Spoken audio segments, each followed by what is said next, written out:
सिद्धिप्रदायकाय गुरु ब्रह्मा गुरु विष्णु गुरुदेव महेश्वर गुरु साक्षाತ್ ಪರಬ್ರಹ್ಮ ತಸ್ಮೈ ಶ್ರೀ ಗುರುವೇ ನಮಃ.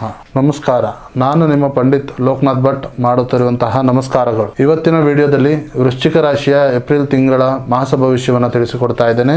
ಈ ವಿಡಿಯೋ ನಿಮಗೆ ಇಷ್ಟವಾದಲ್ಲಿ ಈ ವಿಡಿಯೋಗೆ ಲೈಕ್ ಕೊಟ್ಟು ನಮ್ಮ ಚಾನಲ್ ಆದ ರಾಯರ ಭವಿಷ್ಯಕ್ಕೆ ಸಬ್ಸ್ಕ್ರೈಬ್ ಅನ್ನೋದು ಮಾಡಿ. ಮೊದಲಿಗೆ ಗ್ರಹ ಸಂಚಾರದ ಬಗ್ಗೆ ನೋಡೋ ಹಾಗಿದ್ರೆ 6ನೇ ಮನೆಯಲ್ಲಿ ಸೂರ್ಯ ಇರೋದ್ರಿಂದ ಶತ್ರುವಿನ ಮೇಲೆ ಜಯ ಸಾಧಿಸುವಂತಹ ವಿಚಾರವಿದೆ. ನಿಮ್ಮನ್ನ ಕೆಣಕಿದ ವ್ಯಕ್ತಿಗಳಿಗೆ ನೀವೇ ಅನ್ನೋದು ಕೂಡ ಗೊತ್ತಾಗುತ್ತೆ. ನಿಮ್ಮ ರಾಶ್ಯಾಧಿಪತಿ ಕುಜ ಆಗಿರೋದ್ರಿಂದ ಎಂತಹ ಕಷ್ಟಗಳಿದ್ದರೂ ಸಹ ಜಯವನ್ನು ಗಳಿಸ್ತೀರ.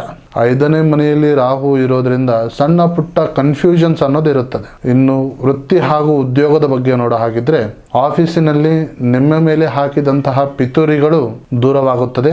ನಿಮ್ಮ ಕೆಲಸದ ಪವರ್ ಏನು ಅಂತ ಜನಗಳಿಗೆ ಗೊತ್ತಾಗುತ್ತದೆ. ಕೆಲಸದ ವಿಚಾರದಲ್ಲಿ ಲೀಗಲ್ ಆಗಿ ಹೋಗಿರುವಂಥ ವಿಚಾರಗಳು ಏನಾದರೂ ಇದ್ದರೆ ನಿಮ್ಮ ಪರವಾಗಿ ಇರುತ್ತದೆ. ವಿದೇಶಕ್ಕೆ ಹೋಗುವಂತಹ ಏನಾದರೂ ಸಂಭವವಿದ್ದರೆ ಈ ತಿಂಗಳು ಆ ಒಂದು ಸುವರ್ಣ ಕಾಲವಿದೆ. ನಿಮ್ಮ ಕೆಲಸ ಏನೇ ಇದ್ರೂ ಸಹ ಸೂಕ್ಷ್ಮವಾಗಿ ಮಾಡಿ, ಸೈಲೆಂಟ್ ಆಗಿ ಮಾಡಿ, ಯಾರಿಗೂ ಕೂಡ ಗೊತ್ತಾಗದಾಗಿ ಮಾಡಿ. ಕೆಲಸ ಮುಗಿದ ನಂತರ ಜನಗಳಿಗೆ ಗೊತ್ತಾಗುತ್ತದೆ. ಇನ್ನು ವ್ಯವಹಾರದ ಬಗ್ಗೆ ನೋಡೋ ಹಾಗಿದ್ರೆ ನಿಮ್ಮ ಕ್ಷೇತ್ರದಲ್ಲಿ ನಿಮ್ಮ ಮಾರುಕಟ್ಟೆಯಲ್ಲಿ ಎಷ್ಟೇ ಜನ ಕಾಂಪಿಟೇಟರ್ ಇದ್ದರೂ ಸಹ ನೀವೇ ಎಲ್ಲವನ್ನು ಮುನ್ನಡೆಸಿಕೊಂಡು ಹೋಗ್ತೀರಾ. ಬರಬೇಕಾಗಿರುವಂತಹ ಹಳೆಯ ಬಾಕಿಗಳು ವಾಪಸ್ ಬರುತ್ತದೆ. ಇದರಿಂದ ನಿಮ್ಮ ಬಿಸ್ನೆಸ್ ಇನ್ವೆಸ್ಟ್ಮೆಂಟ್ ಹೆಚ್ಚಾಗುತ್ತದೆ. ಇನ್ನು ಆರ್ಥಿಕ ಪರಿಸ್ಥಿತಿಯನ್ನು ನೋಡೋ ಹಾಗಿದ್ರೆ ಆದಾಯ ಏನೋ ಚೆನ್ನಾಗಿರುತ್ತದೆ, ಆದರೆ ಮೆಡಿಕಲ್ ಎಕ್ಸ್ಪೆನ್ಸಸ್ ಅಥವಾ ಮೆಡಿಕಲ್ ಖರ್ಚು ಅಥವಾ ಅನಾರೋಗ್ಯದ ಖರ್ಚುಗಳು ಮನೆಯಲ್ಲಿ ಜಾಸ್ತಿ ಆಗುತ್ತದೆ. ಸದ್ಯಕ್ಕೆ ಯಾರಿಗೂ ಕೂಡ ಶ್ಯೂರಿಟಿ ಜಾಮೀನಾಗಲಿ ಹಾಕಲಿಕ್ಕೆ ಹೋಗಬೇಡಿ. ಮಧ್ಯಸ್ಥಿಕೆಯನ್ನು ವಹಿಸಿದ್ರೆ ಆಗೋದು ತೊಂದರೆ ನಿಮಗೇನೆ.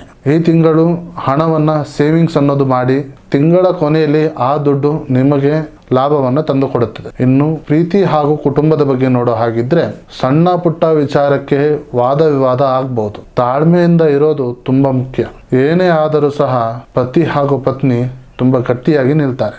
ಮಕ್ಕಳ ವಿದ್ಯಾಭ್ಯಾಸಕ್ಕೆ ಹಣಕಾಸು ಖರ್ಚು ಮಾಡುವಂತಹ ಒಂದು ವಿಚಾರವಿದೆ. ಇನ್ನು ಆರೋಗ್ಯದ ವಿಚಾರದ ಬಗ್ಗೆ ನೋಡೋ ಹಾಕಿದ್ರೆ ಬಿಸಿಲಿನ ಪ್ರಭಾವದಿಂದ ತಲೆನೋವು ಅನ್ನೋದು ಜಾಸ್ತಿ ಕಾಣಬಹುದು. ಪ್ರತಿದಿನ ಪ್ರಾಣಾಯಾಮವನ್ನು ಮಾಡಿ ನಿಮ್ಮ ಸಿಟ್ಟು ಕಮ್ಮಿ ಆಗುತ್ತದೆ. ಈ ರಾಶಿಯವರ ಒಂದು ಪರಿಹಾರದ ಮಾರ್ಗವನ್ನು ನೋಡೋ ಹಾಗಿದ್ರೆ ಪ್ರತಿ ಮಂಗಳವಾರದಂದು ಸುಬ್ರಹ್ಮಣ್ಯ ದೇವಸ್ಥಾನಕ್ಕೆ ಹೋಗಿ ದೀಪವನ್ನು ಹಚ್ಚಿ ಬನ್ನಿ.